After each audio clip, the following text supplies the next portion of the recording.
Hi everybody, it's Gypsy. I know I haven't done a video in a long time. Yeah. Where I live in Quartzsite, in January and February, it is so crowded here. It's very difficult to get Wi-Fi. Cell service is really bad. I mean, it's just bad at this time of the year, so it's really hard for me to do videos, really anything that has to do with the internet. So that's one reason, and then there's my crazy messed up life, which one day I'm hoping we can talk about, but not right now. Anyways, yeah, and I've been busy with my booth selling in person. Not doing very well. I have discovered that Quartzsite, I guess not many artsy people here who are into art. I've sold a few items. Not as much as I had hoped. I actually sold more before the busy season started. Now that it's a busy season, I'm barely selling anything. And as you can see, my native tribute is hanging in my house. Yeah, let me get this up here. This took me a long time to do. People think painting is easy, any type of art is easy. It really requires no talent. Which is really upsetting when you put so much hard work into something. People are wanting me to sell it for next to nothing. This piece means so much to me, and I'm going to tell you guys why. When I lived in Ohio, I had a friend, a spirit friend, who was always walked on the property that yeah, he does come to visit me sometime, that I lived on.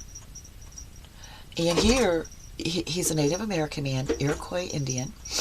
He lived on that property in the 1600s, and he's very attracted to it, obviously. This is mostly in honor of him. It means a lot to me. And then one time in the astral plane, I met with a shaman. And he obviously crossed over, I'm going to assume, because he was in this huge teepee with a big medicine wheel on it, hanging in there. So it means a lot to me, and I'm just having trouble parting with it. So it's hanging in my house now, because you know, it took me a long time to do that. I put a lot of effort into it, and I just can't deal with that. So anyways, what I have decided, I have, you know, printed products on my website, you know, with my artwork printed on some things. So I decided I'm going to do a very small experiment because I can't afford to do a big one. I picked one piece of artwork that I have printed on some things. It is my decentralized American Eagle. And then I picked two items, a t-shirt and my bumper stickers with that design on it. And I only ordered a few things. I wish I could order more. I actually need an investor to do that, and I can't. So when those come in, I'm going to put them out of my booth and see if that makes a difference. My son, my youngest son, who is still in the physical realm, he has a really good business head. He's really good with business and finances and stuff. And he said, Mom, the economy is so bad that people aren't going to buy luxury items, and let's face it, art is a luxury item, he said. They're going to buy things more that they need. And I did have another store owner, and this was a store owner who said, business is bad right now. You picked a bad year to start vending. So anyways, I believe I am showing that design, the decentralized American Eagle, at the beginning of this video.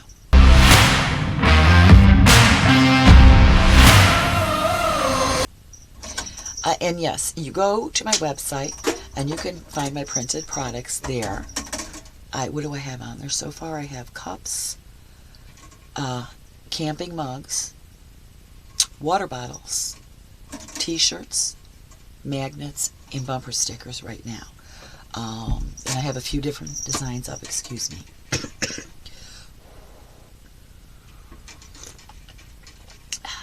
I'm drinking lemongrass tea with local mesquite honey. It's so good. Yeah. So anyways, that actually fits in with the topic of the day. Now, the other day I was talking to my youngest child on the phone, and we had a really amazing discussion. It was so good.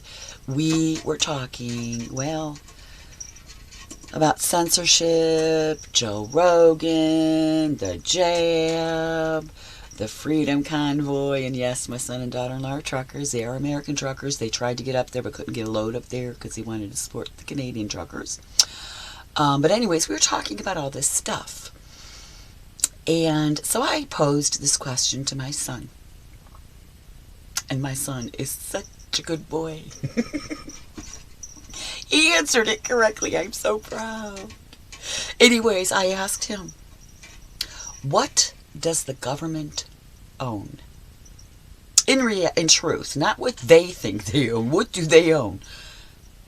And my son, he was quiet for a minute. He thought about it and he goes, nothing, Mom. I said, very good. He says, it's all our money. We pay for everything. It's all ours. I said, yes, very good, honey. I could cry. I'm so proud. Anyways, this is the truth, people. If you look at your check stub, I tell me, when I was a single mother, oh my God, I'd look at that check stub, I would cry. I used to think to myself, they take so much money out of my paycheck, my money. If I had that money, our electricity wouldn't have been turned off. Our heat wouldn't have been turned off in like March in Northeast Ohio, the snow belt. My sons would have had better lives. That's my money. I earned that money. What they're taking out of your check is your money. You earned that money. I heard somebody say, was it yesterday or today? Taxation is robbery. It was yesterday. And I thought about it. So you know what? That's the goddamn truth. We have taxation actually without representation. And we're overtaxed, which I remember learning in school with the Boston Tea Party and shit like that. We broke away from England because they were being overtaxed.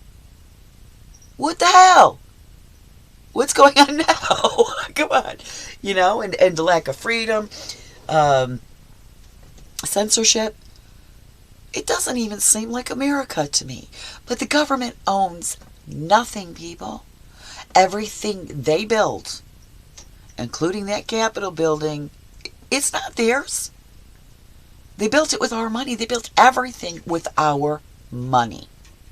We really need to start considering these things and thinking about it. They treat us like they're slaves, like we're their slaves. And we actually are, because we're working for them now. They're stealing our money, the money we worked for, and, you know, acting like it's theirs. That's called slavery. If you look at your paycheck and see what your gross earnings are, you'd be in a much better position if you had all the money. Now, I suppose, you know, I think about it, well, if you're using the money the right way and for good things, well, that's a different story, and it's agreed upon. It was passed in honesty. It was voted upon and passed in honesty. We were giving honest information, etc. Because, you know, sometimes I read these articles about some of these, like, silly things they do with our tax money. It's like, why? That is the stupidest thing I ever heard. Well, yes, roads are crumbling, you know. Yeah, from Northeast Ohio. In the summer, no matter how much they work on those roads, and they do, but they're still a mess. Potholes all year round because of the weather. Let's work harder on something like that. Instead of these stupid, scientific studies or whatever. I mean, really, people, let's be practical. We should have the right to say no to these things. It's our money. No, don't waste it on that. And you know what? A lot of people don't agree with me on this. But I feel very strongly about it. And this is something else my son and I were talking about the other day. First of all, our government was never supposed to be like this. It wasn't supposed to be large. The states are the ones who are to have more power. And when I think of some things that have been said to governors over, well, this past year or two, I'm thinking, well, whatever happened to that? But anyways, when our country was first started, it was very small. But over the years, well, they obtained more territories, much of which turned into states, but now you've got the states and territories. When a country obtains that much, we're going to say real estate, land, territories, they start getting power hungry, and the government gets bigger. They just want power. They want control. So to me, and I think now I'm to the point, after watching what has been going on, I think even states are too big. Maybe some of the New England states are small enough. But you got something like Texas or California. It's a scary state. California. I've heard people from California call it California. That's how bad it is. I live in Arizona, about a half an hour from the state line. They've been crossing that state line in droves. Let me tell you, it's like a mass exodus out of that state, California. It is. I've seen some Arizonans get very upset about it. Yeah, but anyways, getting off topic. It's gotten to the point, I think even states are too big. What we need to do is have our small communities and have them self-governed. That's how I feel about it. It may sound crazy, but I think it's the truth. And somebody, when I mentioned that today, I don't know that he really understood what I was saying. He said something like, well, you have some people in a community who, like they're mostly Catholic and, ends up being a Catholic community anyways, or mostly, I forgot what else he said, but,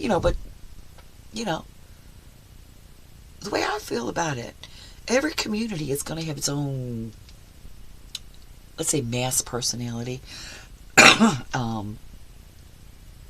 You're going to be, like attracts like. You're going to have people with common interests in a community. And if you're in a community that maybe you're not comfortable in, or you don't fit in, you could find one that does. And you have your own small governance. Take care of your own stuff. Yeah. Let's stop relying on the federal government. Oh my God. Look what that's gotten us. Really. But that's my thing. Okay? I mean, if you really think about it, and oh my God, they are so irresponsible with the money. I think Gerald Celente said the other day, what is it, $3 trillion in debt?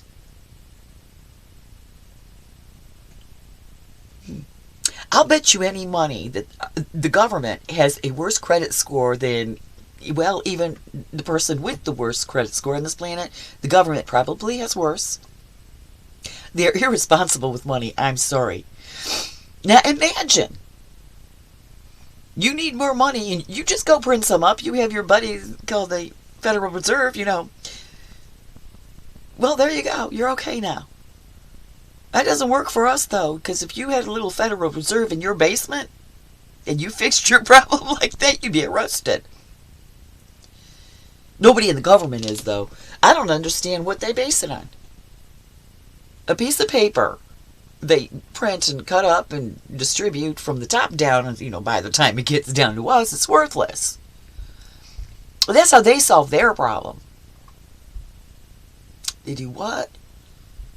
Raise the minimum wage or raise wages. Not enough to keep up with inflation, and it doesn't help us. Especially when that dollar, by the time it gets down to the bottom of the pyramid, is even worth less. I'm sorry. I'm not a financial expert. I don't know anything about finances. I don't like money. Yeah, I like that gifting society. Yeah, I have people come to my booth and admire my work. And, they're, oh, you're such a talented artist, etc. Your stuff's so beautiful, but they don't buy anything. Especially with the economy so bad. They're not even buying like a $5, $8 hair beret. And it's like, I wish when somebody showed that they liked my work, I could just give it to them. But I can't afford to do that. But in the gifting society, you pass it along.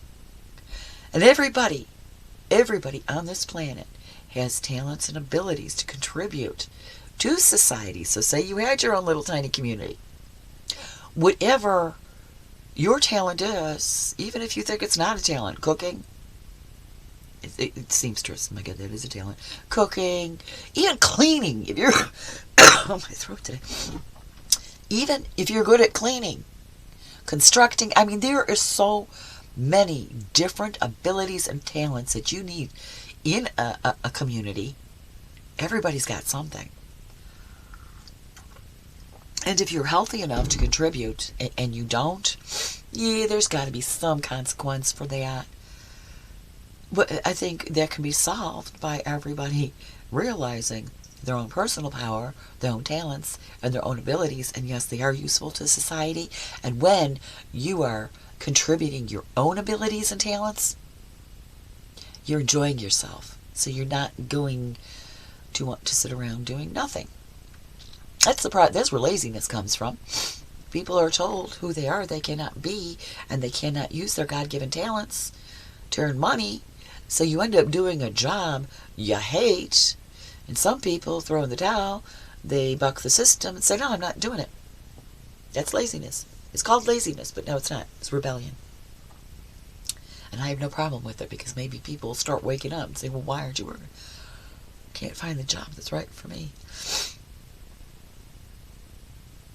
Go work at McDonald's. Yeah, but if you had your own community and people were doing what they really wanted to do, and it was especially if it was gifting society, and you had some chefs, who the hell would need McDonald's? Oops!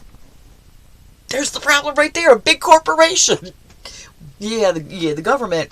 This is, I want to say a corporate society. A corporate government. It's. Let's just say we're being run by corporations, and we're treated like mini corporations, kind of, not like people. It's weird. I can't even explain it, what I'm trying to think here. What I'm thinking here. It's just so bizarre.